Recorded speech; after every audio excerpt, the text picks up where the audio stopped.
सुनिए सुनिए सुनिए सुनिए, हाँ कोई बात नहीं, हम तो देश के लिए हैं, हम देश के लिए हैं। आप चुनाव के लिए, हम देश के लिए हैं।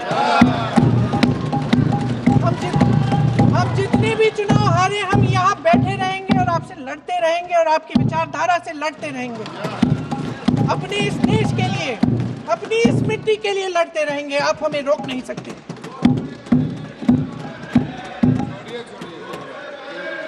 सुन लीजिए सुभाष चंद्र बोस जी ने क्या कहा, सुन लीजिए, सुन लीजिए। My dear Jawahar, reference Vande Mataram. We shall have a talk in Calcutta and also discuss the question in the working committee if you bring it up there. I have written to Dr. Tagore to discuss this matter with you when you visit Santi Niketan. Please do not forget to have a talk with him when you visit Santi Niketan. ये 17 अक्टूबर को लिखी जाती है। 10 अक्टूबर को नेहरू जी इसका जवाब देते हैं और आपके और 20 माफ करिए 20 अक्टूबर को, हाँ ठीक है, 20 अक्टूबर को नेहरू जी इसका जवाब देते हैं। इस जवाब की एक पंक्ति प्रधानमंत्री जी ने सुनाई, बाकी पंक्तियां क्यों नहीं सुनाई? क्योंकि उनमें नेहरू जी क्या कह रहे हैं? There is no doubt that the present outcry against Vande Mataram is to a large extent a manufactured one by the communalists. Whatever we do, we cannot pander to communalists' feelings, but to meet real grievances where they exist. I have decided now to reach Calcutta on the 25th morning. This will give me time to see Dr. Tagore as well as other friends. समझ रहे हैं आप? प्रधान चुप है तो समझ ही गए होंगे। फिर क्या होता है?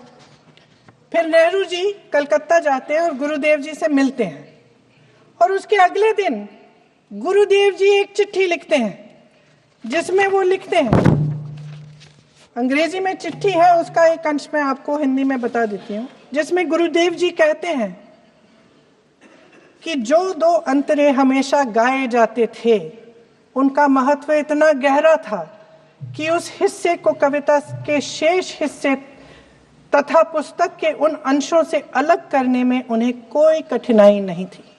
उन्होंने ये कहा कि स्वतंत्रता संग्राम में हमेशा से वही दो अंतरे ही गाए जाते थे और उनको गाते हुए कुर्बानी देने वाले सैकड़ों शहीदों के सम्मान के लिए उन्हें ऐसे ही गाना उचित रहेगा। उन्होंने यह भी कहा कि बाद में जोड़े गए अंतरों का सांप्रदायिक मायना निकाला जा सकता है और उस समय के माहौल में उनका इस्तेमाल अनुचित होगा। इसके बाद 28 अक्टूबर 1937 में कांग्रेस की कार्य समिति ने अपने प्रस्ताव में वंदे मातरम को राष्ट्रगीत घोषित किया। उन्हीं दो अंतरों को कार्य समिति की बैठक में महात्मा गांधी जी, नेताजी सुभाष चंद्र बोस, पंडित नेहरू, आचार्य नरेंद्र देव जी, सरदार पटेल जी, गुरुदेव रविंद्रनाथ टैगोर जी सब मौजूद थे। इस प्रस्ताव के ये सभी महापुरुष इस प्रस्ताव से सहमत थे। आगे क्या होता है ये भी सुना लूं। भारत की आजादी के बाद जब इसी गीत के इन्हीं दो अंतरों को 1950 में डॉक्टर राजेंद्र प्रसाद जी ने संविधान समिति में भारत का राष्ट्रगीत घोषित किया, तब लगभग यही महापुरुष मौजूद थे। इनके साथ साथ B.R. अम्बेडकर जी भी सभा में थे और इनके साथ साथ मेरे सत्ता पक्ष के साथियों के नेता श्री श्यामा प्रसाद मुखर्जी भी मौजूद थे। वही दो अंतरे राष्ट्रगीत घोषित किए, किसी ने कोई आपत्ति जारी नहीं की, कोई आपत्ति नहीं जताई।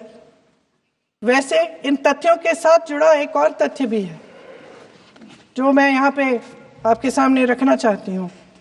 आज हम अपने राष्ट्रगीत पर बहस कर रहे हैं, लेकिन हमारा राष्ट्रगान भी एक कविता का एक अंश ही है, एक लंबी कविता का एक अंश है।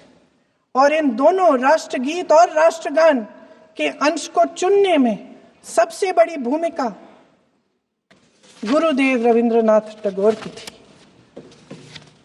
वंदे मातरम के स्वरूप पर सवाल उठाना, जिसे संविधान सभा ने स्वीकार किया, न सिर्फ उन महापुरुषों का अपमान करना है जिन्होंने अपने महान विवेक से यह निर्णय लिया, मगर एक संविधान विरोधी मंशा को भी उजागर करता है।